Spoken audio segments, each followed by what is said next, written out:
ஓம் சாந்தி 11/7/2024 சாக்கார முரளி. இன்று சிவ பகவான் கூறுகிறார், இனிமையான குழந்தைகளே, சைலன்ஸ் நிலை, அதாவது அஷரீரி ஆகுவதற்கான நேரம் இதுதான். இதே நிலையில் இருப்பதற்கான பயிற்சி செய்யுங்கள். கேள்வி: அனைத்தையும் விட உயர்ந்த குறிக்கோள் எது? அதனுடைய பிராப்தி எவ்வாறு ஏற்படும்? பதில்: சம்பூர்ண சிவிலைஸ்ட் ஆகுவது, அதாவது முழுமையாக தூய்மையான பார்வையுடையவர்களாக ஆகுவது. இதுதான் உயர்ந்த குறிக்கோள் ஆகும். கர்மேந்திரியங்களில் சிறிதளவு கூட சஞ்சல தன்மை ஏற்படக்கூடாது. அப்பொழுதுதான் சம்பூர்ண சிவிலைஸ்ட், முழுமையாக தூய்மையான பார்வையுடையவராக ஆக முடியும். இது போன்ற நிலை ஏற்படும் போதுதான் உலகத்தின் ராஜ்யம் கிடைக்க முடியும். ஏறினால் வைகுண்ட சுவை, விழுந்தால் சுக்குநூறு என்ற பழமொழியும் இருக்கிறது. அதாவது ராஜாக்களுக்கெல்லாம் ராஜா ஆகுவீர்கள், இல்லை என்றால் பிரஜை. இப்பொழுது என்னுடைய உள்ளுணர்வு எப்படி இருக்கிறது? எந்த ஒரு தவறும் ஏற்படுவதில்லை தானே என்று சோதனை செய்யுங்கள். ஓம் சாந்தி. ஆத்ம அபிமானியாகி அமர வேண்டும். தன்னை ஆத்மா என்று உணருங்கள் என்று தந்தை குழந்தைகளாகிய உங்களுக்கு புரிய வைக்கிறார். இப்பொழுது பாபா ஆல்ரவுண்டர் தாதியிடம் கேட்கிறார், சத்யுகத்தில் ஆத்ம அபிமானியாக இருப்பார்களா அல்லது தேக அபிமானியாக இருப்பார்களா? ஆல்ரவுண்டர் தாதி குல்சார் தாதியினுடைய தாயார். அப்போ அவங்க பதில் சொல்றாங்க, அங்கே இயல்பாகவே ஆத்ம அபிமானியாக இருப்பார்கள். அடிக்கடி நினைவு செய்ய வேண்டிய அவசியம் இருப்பதில்லை. அதாவது தேகத்துல இருப்பாங்க, ஆனா தேக அபிமானம் இருக்காது. அதே நேரத்துல அடிக்கடி நான் ஆத்மா அப்படின்னு நினைக்க வேண்டிய அவசியமும் இருக்காது. இயல்பாகவே ஆத்மா உணர்வுல இருப்பாங்க. நீங்கள் அனைத்து மனிதர்களுக்கும் ஞானத்தின் ரீங்காரம் செய்து தனக்கு சமமாக ஞானம் உடையவர்களாக ஆக்க வேண்டும். அதன் மூலம் அவர்கள் சொர்க்கத்தின் தேவதையாக ஆகிவிட வேண்டும். மனிதனிலிருந்து தேவதையாக ஆக்குவது, இதுதான் உயர்ந்ததிலும் உயர்ந்த படிப்பாகும். பகவான் தான் மனிதர்களை தேவதையாக ஆக்குகிறார். ஆனால் மனிதர்கள் இந்த விஷயங்களை அறியாமல் இருக்கிறார்கள். அனைத்து இடங்களிலும் உங்களுடைய குறிக்கோள் என்ன என்று உங்களிடம் கேட்கிறார்கள். ஆகையால் குறிக்கோளை பற்றிய நோட்டீஸை ஏன் அச்சிடக்கூடாது? அதாவது இப்போ பிரம்மகுமாரிஸ் யார் அப்படின்னு எல்லாருக்கும் தெரியும். ஆனா அப்போ ஆரம்ப காலத்துல எப்போ சர்வீஸ் ஆரம்பமானதோ, சகோதரிகள் சேவைக்காக வெளி வந்தாங்களோ, அப்போ பிரம்மகுமாரிஸ் பற்றி யாருக்குமே தெரியாது இல்லையா? ஆகையால பாபா உங்களை கேட்பாங்க, உங்க குறிக்கோள் என்ன, எதற்காக வந்திருக்கீங்க அப்படின்னு கேட்பாங்க. என்ன சொல்லி கொடுக்க போறீங்க அப்படின்னு கேட்பாங்க. ஆகையால கைவசம் நோட்டீஸ் இருந்தா நல்லா இருக்கும். அந்த நோட்டீஸ்ல உங்க குறிக்கோளை பற்றி எல்லாம் தெளிவா இருக்கணும். ராஜயோகத்தை பற்றி தெளிவா இருக்கணும். அப்ப யாராவது என்னன்னு கேட்டா நீங்க அதை கொடுத்துட்டீங்கன்னா அவங்களே படிச்சுப்பாங்க, புரிஞ்சுப்பாங்க அப்படின்றார். இச்சமயம் இது கலியுக தூய்மையற்ற உலகமாக இருக்கிறது.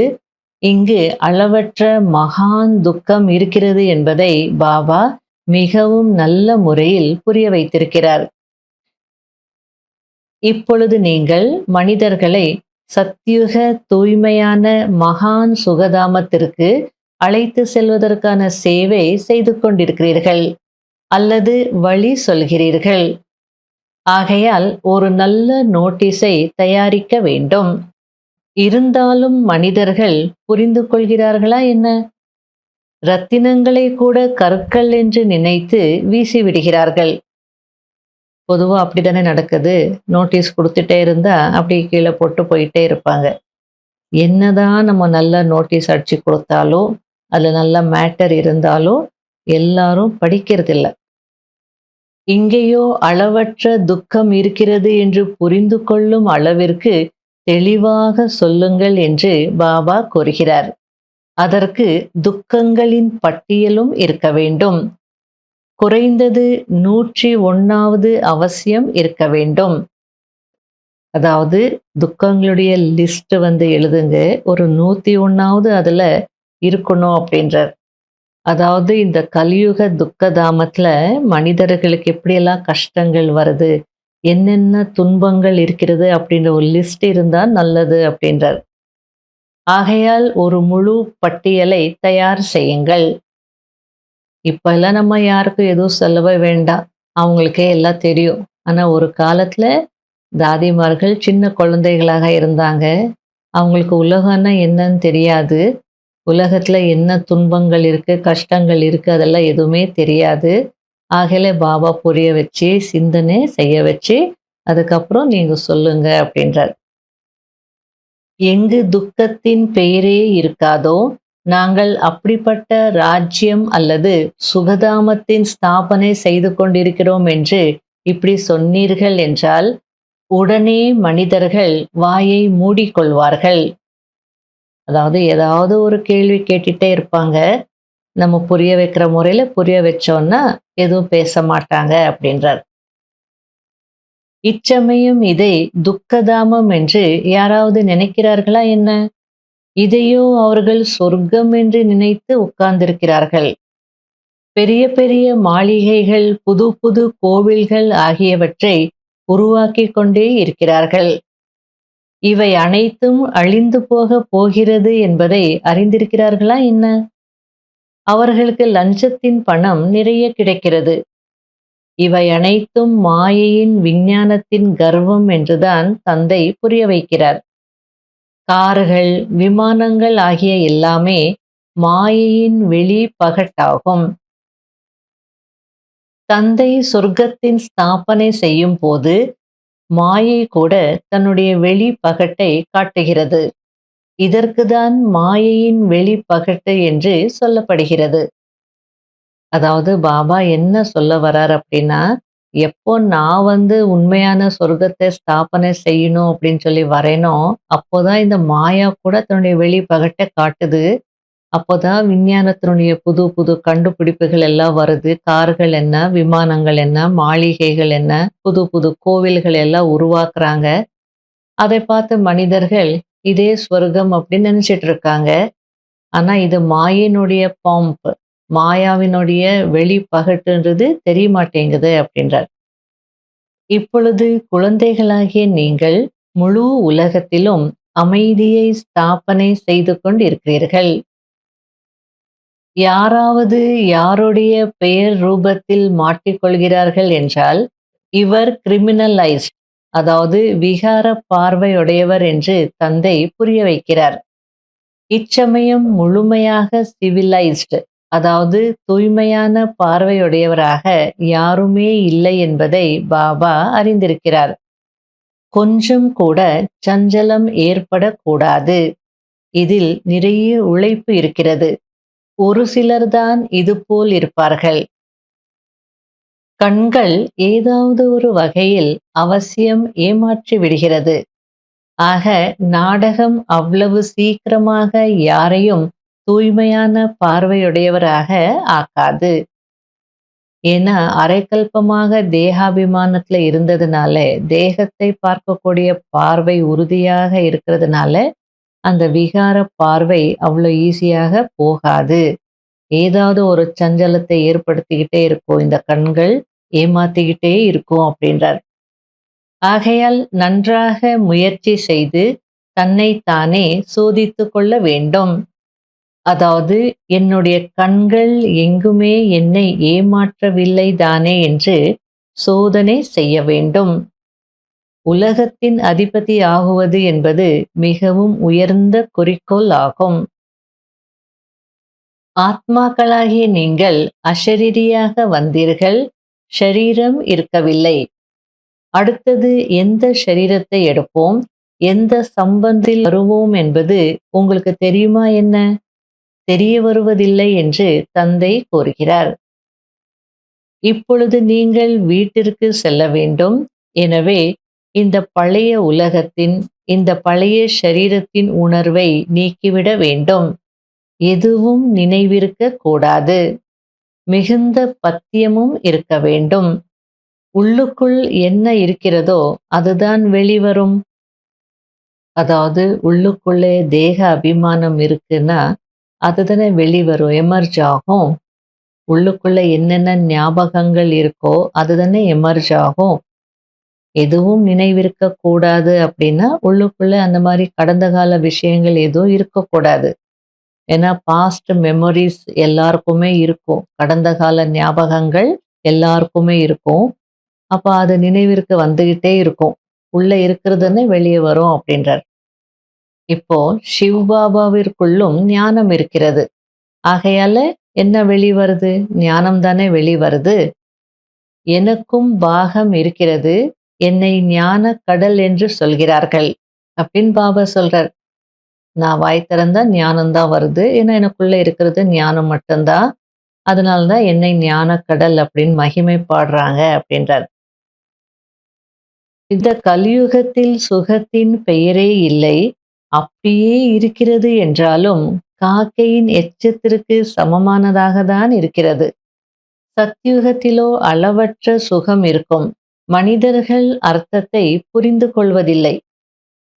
அதாவது இந்த கலியுகத்துல சுகம் இல்லை, அப்படி இருக்குனாலும் அது க்ஷணப்பொழுது சுகம்தான். காக்கையின் எச்சத்திற்கு சமமானதுன்றது கூட அவங்களால புரிஞ்சுக்க முடியல. சொல்றாங்க சன்னியாசிகள் அல்பகால சுகம், காக்கை நட்சத்திற்கு சமமான சுகம் அப்படின்னு சொல்றாங்க. ஆனா அதனுடைய அர்த்தம் அவங்களுக்கு தெரியாது அப்படின்றார். மனிதர்கள் புரிஞ்சுக்கல. முக்திக்காக தலையை உடைத்து கொண்டே இருப்பார்கள். ஜீவன் முக்தி பற்றியோ யாருக்கும் தெரியவே தெரியாது. அதாவது சன்னியாசிகள் முக்திக்காக அவ்வளோ உழைப்பாங்க. ஆனா யாருக்குமே ஜீவன் முக்தி பற்றி தெரியாது. பிறகு எப்படி ஞானத்தை கொடுக்க முடியும்? அவர்கள் வருவதே ரஜோ பிரதான சமயத்தில்தான். அவர்கள் பிறகு ராஜ யோகத்தை எப்படி கற்பிப்பார்கள்? 5000 வருடங்களில் நாம் என்னென்ன பிறவைகள் எடுக்கிறோம், எப்படி சுகத்திலிருந்து துக்கத்தில் வருகிறோம் என்பதை இப்பொழுது நீங்கள் அறிந்திருக்கிறீர்கள். யாருக்கு முழு ஞானம் புத்தியில் இருக்கிறதோ, தாரணை ஆகி இருக்கிறதோ அவர்கள் புரிந்து கொள்ள முடியும். அதாவது மனிதர்களுக்கு பிறவிகள் பற்றி சுத்தமா தெரியாது. நம்ம தேவதைகளாக வருவோம், வரும் போதே நேரடியாக மனித பிறவிதான். தேவதைகளாக வருவோம், சுகத்துல இருப்போம், அப்புறம் துக்கத்துல வருவோம். இதெல்லாம் உங்களுக்கு தெரியும். ஆனா மனிதர்களுக்கு தெரியாது. இன்னும் புல்லாய் பூண்டாயின்னு பாடிட்டே இருப்பாங்க.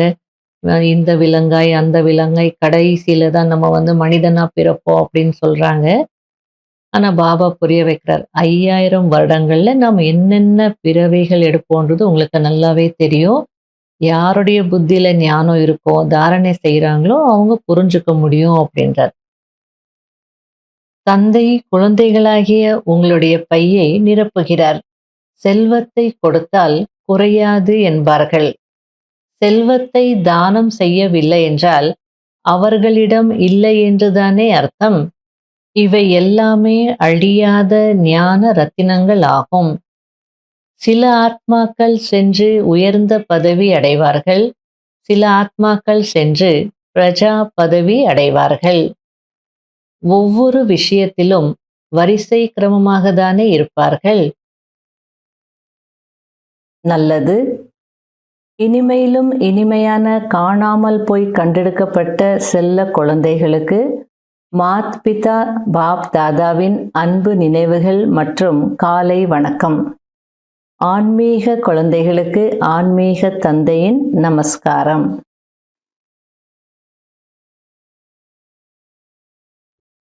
கடைபிடிக்க வேண்டிய முக்கியமான சாராம்சம்.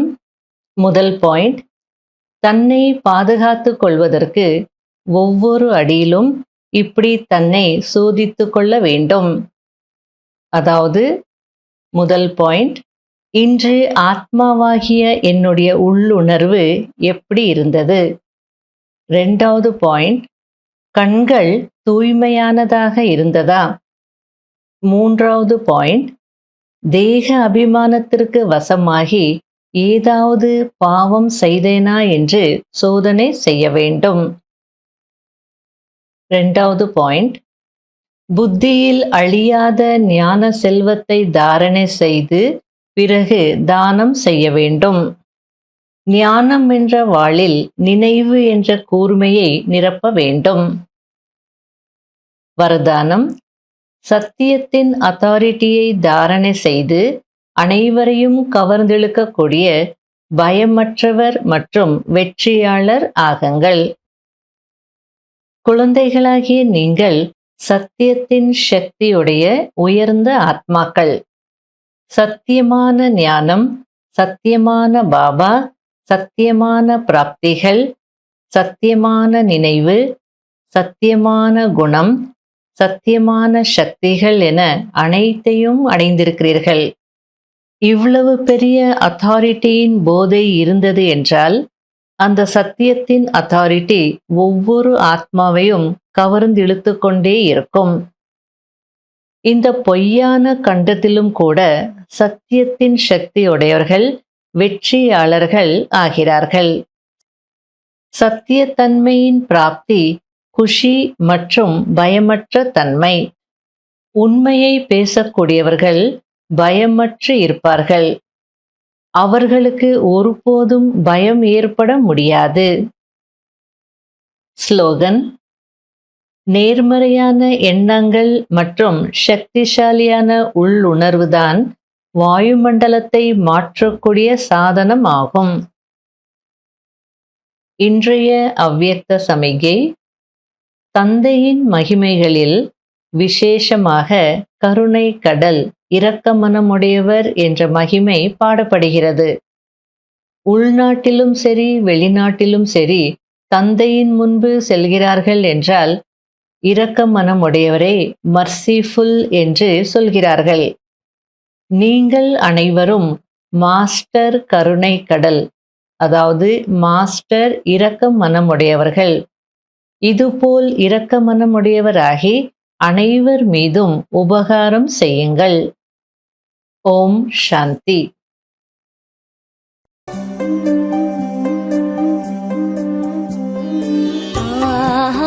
எனது பாக்யமே பாபா உன் அன்பு கிடைத்ததே. எனது பாக்யமே பாபா உன் அன்பு கிடைத்ததே. கடலே கடலே உன்னிடம் உன்னிடம், கடலே கடலே உன்னிடம் உன்னிடம் ஒரு துளி அடைந்ததே. புதிய வாழ்வு மலர்ந்ததே. எனது பாக்யமே பாபா உன் அன்பு கிடைத்ததே.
மலர்ந்ததே